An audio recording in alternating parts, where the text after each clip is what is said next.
हम पढ़ेंगे इफिसियों 4 अध्याय वचन 17 से। आप उसे ध्यान पूर्वक सुने। इफिसियों 4 अध्याय वचन 17 से।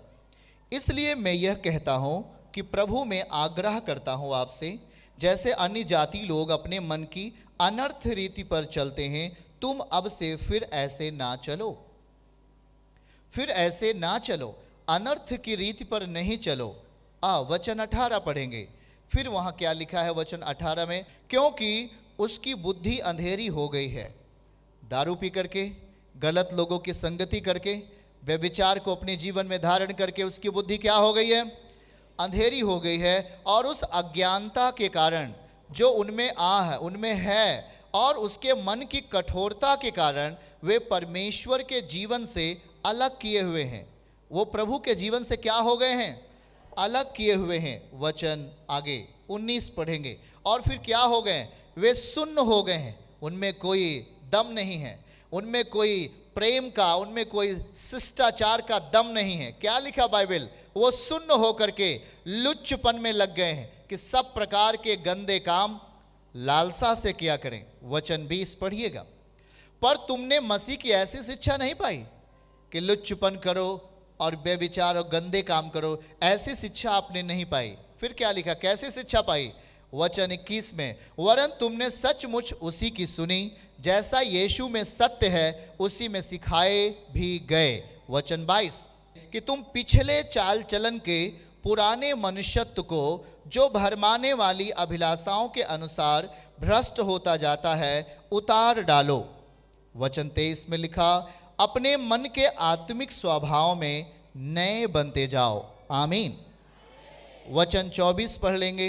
नए मनुष्यत्व को पहन लो। पुराना मनुष्यत्व, पाप का मनुष्यत्व छोड़ देना, उसे हटा देना अपनी जिंदगी से। बाइबल कह रहा है नए मनुष्यत्व को पहन लो जो परमेश्वर के अनुरूप और सत्य की धार्मिकता और पवित्रताई में सृजा गया है। वचन 25, इस कारण झूठ बोलना छोड़कर हर एक अपने पड़ोसी से सच बोले, क्योंकि हम आपस में एक दूसरे के अंग हैं। आमीन। वचन 26 को पढ़ेंगे। क्रोध तो करो पर पाप मत करो, सूर्य अस्त होने तक तुम्हारा क्रोध तुम्हारे अंदर ना रहे। ओके। वचन 27, और ना शैतान को अवसर दो। किसको अवसर नहीं देना? एक एक बातों को ध्यान सुनना भाई बहन। शैतान को अवसर नहीं दो। वचन 28, चोरी करने वाला फिर चोरी ना करे, वरन भले काम करने में अपने हाथों से परिश्रम करे। चोरी करके पेट भरना, किसी की निंदा करके पेट भरना छोड़ दो। लिखा क्या है? अपने हाथों से परिश्रम कर, इसलिए कि जो प्रयोजन हो उसे देने को उसके पास कुछ हो। कोई गंदी बात तुम्हारे मुंह से ना निकले, पर आवश्यकता के अनुसार वही निकले जो उन्नति के लिए उत्तम हो। आमीन। ताकि उससे सुनने वालों के ऊपर अनुग्रह हो। वचन 30 को पढ़ेंगे। परमेश्वर के पवित्र आत्मा को शोकित मत करो, प्रभु को शोकित मत करो, जिससे तुम पर छुटकारे के दिन के लिए छाप दी गई है। वचन 31 में लिखा, सब प्रकार की कड़वाहट, क्या चीज? बोल के बताइए। सब प्रकार की कड़वाहट और प्रकोप और क्रोध और कलह, निंदा, सब बैर भाव हमसे दूर हो। ओके। वचन 32 पढ़िए। एक दूसरे पर कृपा करने वाले बने, करुणामयी हो, जैसे परमेश्वर ने मसीह में तुम्हारे अपराध क्षमा किए, वैसे ही तुम भी एक दूसरे के अपराध क्षमा करो। इन वचन के लिए आप धन्यवाद दीजिए प्रभु को।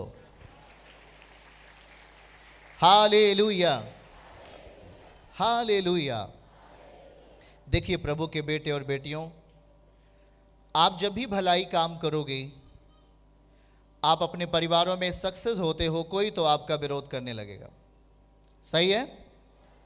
आप परिवारों में कोई नौकरी पा जाता है, ये मनुष्य की एक पुरानी प्रवृत्ति है। कोई परिवार का व्यक्ति सफल हो गया तो अगला उसी परिवार का मेंबर, उसके अंदर जेलसी आ जाती है, क्योंकि वो पुराने मनुष्यत्व में जी रहा है। क्रोध को अपना भोजन बना लिया, कलह को अपनी रोटी बना ली, निंदाओं को अपना जीवनचर्या बना लिया, जिससे उसकी ज़िंदगी में शांति नहीं है। ना ही तो वो सो पाता है, ना ही तो वो जाग पाता है। वो चलता है तब भी चिंता में चलता है, काम करता है तब भी चिंता में करता है, और उसके हाथ हमेशा खाली होते हैं। आज प्रभु पिता क्या समझा रहे हैं? यदि हम यीशु पिता पर भरोसा करते हैं और यदि हम उनकी सुनने के लिए आते हैं, अपने जीवन में उनके द्वारा प्रतिफल देखना चाहते हैं, अपने जीवन में, अपने घरानों में प्रभु के द्वारा आशीर्वाद को देखना चाहते हैं, तो हमें इन वचन को अपनी जिंदगी का मुख्य श्रोता बनाना पड़ेगा, मुख्य स्रोत बनाना पड़ेगा। सही है? देखिए, अगर यहाँ पर एक बात अगर हम पढ़ें तो हम यहाँ पढ़ेंगे 22 और 23 आयत को पढ़ेंगे। इफिसियों 4, 22 और 23। वहाँ एक बात लिखी गई है, लिखा है कि तुम पिछले चाल चलन के पुराने मनुष्यत्व को, पुराने आदमी को, जो भरमाने वाली अभिलाषाओं के अनुसार भ्रष्ट होता जाता है, उतार डालो। क्या लिखा है भैया? अच्छा, उदाहरण के लिए, क्या आप गंदे कपड़े को आप पहने रहते हैं? आप जब नया कपड़ा पहनते हैं तो वो जब गंदा हो जाता है तो आप उसे उतार कर सफाई के लिए देते हैं, और फिर सफा होने के बाद तब उस कपड़े को पहनते हैं। ठीक है? प्रभु का आदेश है आपके लिए, आपकी जिंदगी में। और यहाँ पर कपड़े से ताल्लुकात नहीं है, मैं उदाहरण दे रहा हूँ, यहाँ आपके मन से ताल्लुकात।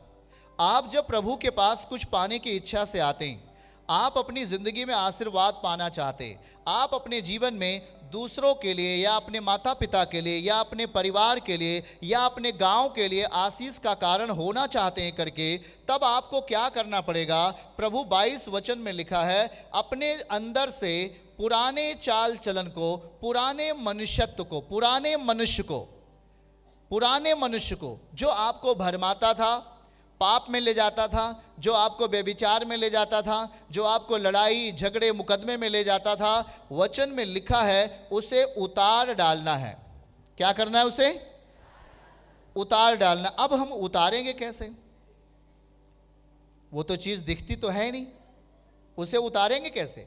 कपड़ा गंदा हो जाता है, उसे हम क्या करते हैं? पर इस मन का जो वस्त्र गंदा हो गया, इस मन का विचार जो गंदे हो गए, यह वस्त्र की नाई इंसानों के अंदर पहना हुआ रहता है, इसे कैसे उतारें? यही तो तरकीब प्रभु आपको बता रहे हैं। आमीन। आप प्रभु पर विश्वास करते हैं, आप जब चर्च में आते हैं, यीशु मसीह की भक्ति करते हैं, आप कहाँ से लोग, बहुत सारे दूर दूर से लोग आए, आप जब प्रभु के सामने आ गए तो यीशु मसीह पर आपने विश्वास किया। क्या किया? आपने क्या किया? आपने विश्वास किया। विश्वास किस लिए किया? ताकि मेरी जिंदगी में आशीर्वाद आए। आमीन। आपने विश्वास इसलिए किया ताकि मेरी जिंदगी आशीर्वादित हो जाए और मेरे अंदर से यह हलचल खत्म हो जाए। आमीन। शत्रुओं से प्रेम करना नया वस्त्र है, अभी पुराने वस्त्र क्या थे? और जो शत्रु है उसे मारना है, उस पर मुकदमा करना है। हमारा शत्रु कोई मनुष्य नहीं है, हड्डी और मांस वाला कोई व्यक्ति हमारा शत्रु नहीं है, यह वचन नहीं सिखा रहा। पर हमारा शत्रु कौन है? बीमारी, गलत आचरण, गलत स्वभाव हमारा क्या है? कोई पूछेगा आपका दुश्मन कौन है, क्या बताओगे भाई? है आपका बैरी कौन है? और जी मेरा बैरी तो ये मेरा बीमारी है कि नहीं? इंसानों के अंदर बीमारी लग जाती, वो हमारा बैरी है कि नहीं है? हाँ, इंसानों के अंदर समस्या आ गया, प्रॉब्लम आ गई, वही हमारा बैरी, क्योंकि वो आपको नाश करता है। अगर बुरे चीजें हमारे अंदर आ गई, बुरी अभिलाषा हमारे अंदर आ गई, बुरे स्वभाव हमारे अंदर आ गए, वो आपको क्या करेगा? कभी आप ऊंचे नहीं उठेंगे। वो आपके जीवनचर्या को खत्म करेगा और आपके परिवारों से शांति खत्म करेगा। यह एक पुराने वस्त्र की नाई है। पर जब हम प्रभु के पास आते हैं, हम अपेक्षा रखते हैं, मेरा प्रभु मेरे मन को शुद्ध कर दे। जब आपके मन और विचार शुद्ध होने लगते हैं, तब आपके बाहरी तौर पर भी सारी चीजें शुद्ध होने लगती हैं। आमीन, हालेलुया। क्या बातों को आप समझ रहे हैं क्या? ठीक यहां देखिए क्या लिखा है, वो उतार डालो तुम अगले या अपने पिछले चाल चलन के पुराने मनुष्यत्व को, जो भरमाने वाली अभिलाषाओं के अनुसार भ्रष्ट होता जाता है, उसे उतार डालो, उसे उतार डालो। पुराना मनुष्यत्व उतार डालो। पूरा दिखाइए। एक यहां कुछ हम आपको दिखा रहे हैं, क्या लिखा है यहां पर? पुराना मनुष्यत्व उतार डालो। सब लोग एक बार पढ़ के बताइए। पुराना मनुष्यत्व क्या करो? उतार डालो। ये क्या है पुराना मनुष्यत्व? क्या है पुराना मनुष्य? आज बेटा जब बड़ा होता है तो अपने माता पिता का आदर करना खत्म कर देता है, समझ रहे हैं कि नहीं? और जब वो नौकरी पा जाता है तब तो अपने माता पिता को ऐसे जगहों पे डाल देता है, कैंपस में ले जा करके, उनकी रखवाली नहीं करता, एक बोझ जैसा जान पड़ता है। सारी जिंदगी एक माँ जिसे दूध पिला के बड़ा किया, नौकरी पाने के बाद आज उसी माँ को धक्का मार के बगल कर देने वाला एक व्यक्ति पुराना मनुष्यत्व है। वह एक पुराने कपड़े की भांति है। उसका कपड़ा बदबू मारता है, उसके कपड़े में कोई सुगंध नहीं है। प्रभु कहता है, आप 5वीं आज्ञा को ध्यान से पढ़ेंगे, प्रभु कहता है कि तू अपने माता पिता का क्या कर? अरे आदर कर भाई, आदर कर। ये जीवन नहीं है मार पीट, लड़ाई झगड़ा, मुकदमा, ये जीवन नहीं है। यह एक पुराना मनुष्यत्व है, इंसानों के अंदर रहता है। आज इंसान प्यार का भूखा है, प्रेम का भूखा है। आज उसे प्रेम चाहिए, सच्चा प्रेम, ऐसा प्रेम जो उसकी जिंदगी को सही कर दे। आज लोग टूटे हुए घूम रहे हैं, नशे में बर्बाद हो रहे हैं, देश के लिए प्रदेश के लिए खतरा बने हुए हैं। उन्हें जरूरत है एक सच्चे प्रेम की। आमीन। कौन से प्रेम की जरूरत है? यीशु ने क्या कहा? अरे मैं मार्ग हूं, मैं सत्य हूं और मैं। प्रिय संतानों, हम क्यों प्रभु के पास आते हैं? आज एक रोने वाला व्यक्ति के अंदर एक आंसू को पोंछने वाला प्रभु क्या कहता है? तूने अपने उन वस्त्रों को बदल दिया बेटा, मैंने तुझे अपना वस्त्र दे दिया। पिता सदैव अपनी ओर से वस्त्र आपको देगा पहनने के लिए। याकूब इसहाक के पास जब जाता है तो इसहाक कहता है, प्रभु, इसहाक कहता, बेटे मैंने तेरे सुगंधित वस्त्रों की सुगंध मेरे पास आई है, मैंने तेरे वस्त्र की सुगंध को मैंने प्राप्त कर लिया है, आ और मुझे चूम ले। पिता अपने पुत्र से कहता है, आ और मुझे चूम ले। और वह पुत्र आता है अपने पिता के पास और उसे चूम लेता है और उसे आशीर्वाद देता है, जिसे आपने सुना है। आमीन। प्रिय संतानों, आज हम प्रभु के साथ रहते, प्रभु के साथ जीवन जीने के लिए अपने आप को तैयार करते, पर प्रभु का हुक्म हम में कितना काम करता है, यही तो एक बरकत की शुरुआत है। आप उसको कितना अपने अंदर आदर देते हैं। आप 1 दिन उपवास के साथ जिया या 7 दिन उपवास के साथ जिया या 7 महीना उपवास रहा या 20 दिन उपवास रहा या 40 दिन उपवास रहा, पर क्या अपने उपवास के भीतर आपने अपने स्वभाव में बदलाव लाया? इंसान जब उपवास होता है तो खाना नहीं खाता, चाय पी लेता है, हो सकता है, या बहुत प्यास लगती है तो पानी पी लेता है। वो अपने उपवास को इस तरह रखता है। पर आपकी जिंदगी में सच्चाई का उपवास क्या है? उपवास रखना चाहिए, पर अगर आप उपवास रख रहे हैं तो आपकी जीभ आपके कंट्रोल में है क्या? आपकी आंखें आपके वश में है क्या? आपके वो शारीरिक लालसाएं क्या खत्म हुई क्या? यही तो है एक सच्चाई का उपवास का प्रतिफल। आज इंसान 7 दिन उपवास रहा, आज इंसान 40 दिन उपवास रहा और फिर आकर के आपके सामने गाली देता है, फिर आपके सामने आके वो दारू पीता है या व्यभिचार करता है। उसका उपवास रखना बेकार है। आप उपवास रखते हो, आप अपने शरीर को घटा देते हो, पर अपनी जिंदगी के पाप को नहीं घटाते। यह व्यर्थ होता है आपका उपवास, व्यर्थ होता है आपकी भक्ति। यदि आप यीशु मसीह के पास आते हैं तो अपनी जिंदगी में एक बदलाव लाइए। याद रखना है, सच्ची चीज को प्राप्त करने के लिए हमें एक मेहनत की, एक परिश्रम की जरूरत होती है। आज शत्रुओं से प्रेम करना प्रभु सिखाते हैं। गाली देने वाले को गाली नहीं दे, यीशु पिता सिखाते हैं। मुकदमा करने वाले के जीवन के लिए प्रार्थना कर, सताने वालों के लिए प्रार्थना कर। हम प्रार्थना करने वाले। आमीन। यही तो है हमारे जीवन में एक नया वस्त्र। हाँ, यही तो है हमारी जिंदगी में एक नया वस्त्र। और इस वस्त्र को हम जब पहले अपने स्वभाव में ला लेते हैं, वहीं से शुरुआत होती है आपकी आशीषों की, आपकी चंगाई की। आमीन ऊंचा होना चाहिए आपका भाई, आमीन कम नहीं होना चाहिए। हालेलुया। वचन 25 में अगर ध्यान से देखें तो प्रभु आज आपको क्या कह रहे हैं? झूठ बोलकर काम बनाने वाले लोग ध्यान से सुनो, झूठ बोलकर दिनचर्या जीने वाले लोग ध्यान से सुनिए। आप जानते हैं झूठ बोलना ज्यादा लंबे समय तक नहीं टिकने वाला, सच्चाई के सामने वो गिर जाता है। याद है कि नहीं याद है? ओके, यह सुनिए क्या लिखा हुआ है, इफिसियों अध्याय 4 वचन 25। इस कारण झूठ बोलना छोड़कर हर एक अपने पड़ोसी से सच बोले, क्योंकि हम आपस में एक दूसरे के अंग हैं। क्या है भाई? आपसे सवाल किया जाए, भाई आप यीशु पिता के पास जाते हो, आपके चरित्र में क्या सुधार आया?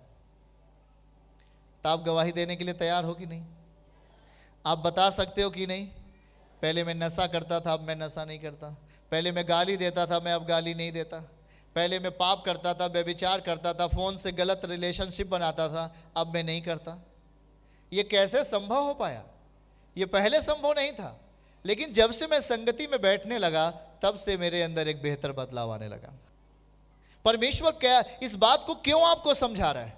आपको प्रभु यहां एक आत्मिक बल देता है, एक आत्मिक शक्ति देता है। आपकी मरी हुई आत्मा को वो जिंदा कर देता है।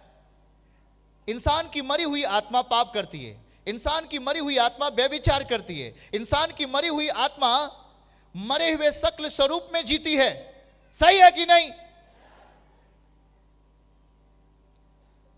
वो कभी भी सच नहीं बोलता, वो कभी भी अपने जीवन को पवित्रताई में नहीं लेके जाता। वो अपने घर से ही धोखा देता है और बाहर भी धोखा देता फिरता है, और एक दिन खुद धोखे का शिकार हो जाता है। लेकिन प्रिय संतानों, आज प्रभु इस वेदी के माध्यम से हर एक को बताना चाहते हैं कि परमेश्वर आखिर आपके जीवन के लिए चाहता क्या है, उसकी इच्छा क्या है, उसकी मनसा क्या है। आपके जीवन को एक बेहतर बनाने की मनसा उसकी है, आपके बेटे बेटियों को बुद्धिमान बनाने की मनसा उसकी है, आपके परिवारों को एक अच्छा आशीर्वाद देकर के प्रसन्नता पूर्वक रखने की मनसा उसकी है। आमीन।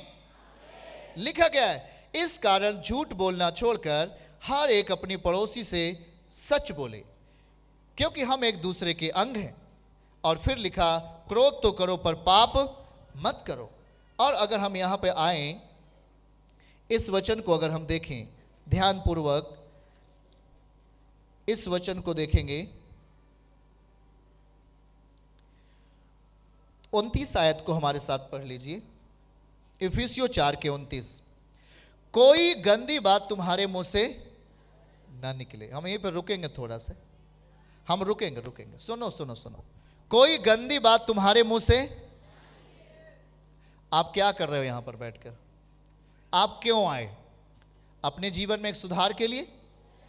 हाँ, अपने चरित्र में एक सुधार के लिए।